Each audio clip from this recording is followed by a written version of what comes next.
অনেক সময় দেখা যায় কোনো ব্যক্তি ইন্তেকালের পর তার হাতের নখ, পায়ের নখ বা চুল এইসব জিনিসগুলো বড় থাকে। এক্ষেত্রে ইসলাম কি বলে?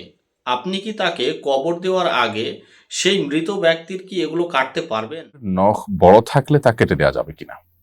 মৃত ব্যক্তি তার নখ কিংবা চুল বা শরীরের কোনো কিছু কাটা নিষেধ।